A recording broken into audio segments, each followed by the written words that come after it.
Tumsifu Yesu Kristo. Salamu alaykum.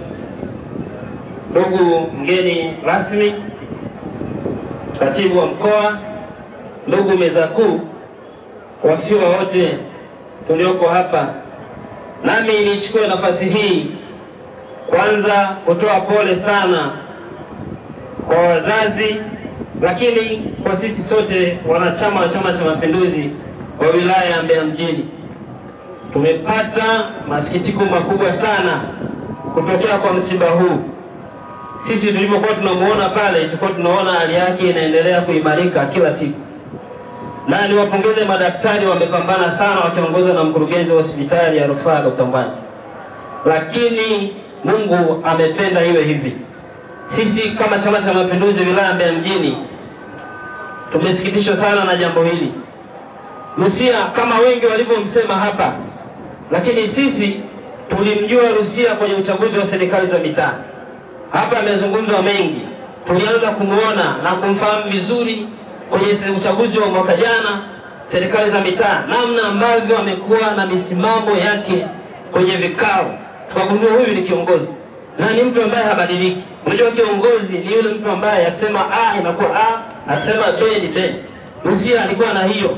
Tumekubaliana kwamba ni hivi, anasimamia vile vile. Huyo ndio kiongozi. Tulimjua kuanzia hapo, tukajua huyu ni kiongozi ambaye hata sisi alipokuwa analetwa na mkoa kuletwa kushirikiana naye hapa wilayani, tulikuwa tunamfurahia kwa kweli kwa uongozi wake na namna ambavyo anachapa kazi.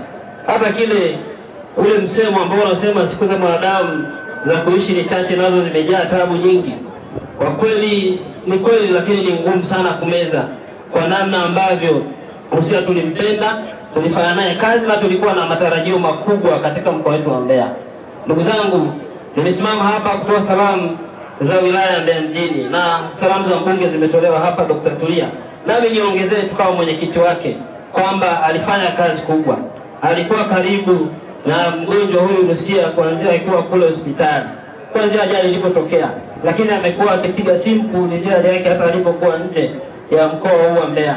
Kwa hiyo tunamshukuru sana mheshimiwa mbunge kwa ukarimu wake.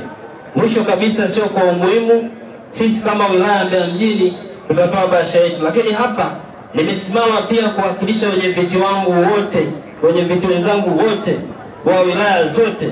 Tunashukuru mkurugenzi wa Kera ametoa mafuta, na mwenyekiti wetu tumemchagua mwenyekiti wa Kera, anaenda kutuwakilisha kabla kwenda kumsindikiza Lucia kule Babati kule nyumbani kwa niaba ya wenye viti wenzangu. Na hapa tunatoa 200,000 kama wenye viti kwa ajili ya kutoa hiyo kunalia nauli kwa mama pale. Baada ya kusema hayo, ndugu zangu, asante sana kwa kupewa fursa hii. Asante sana.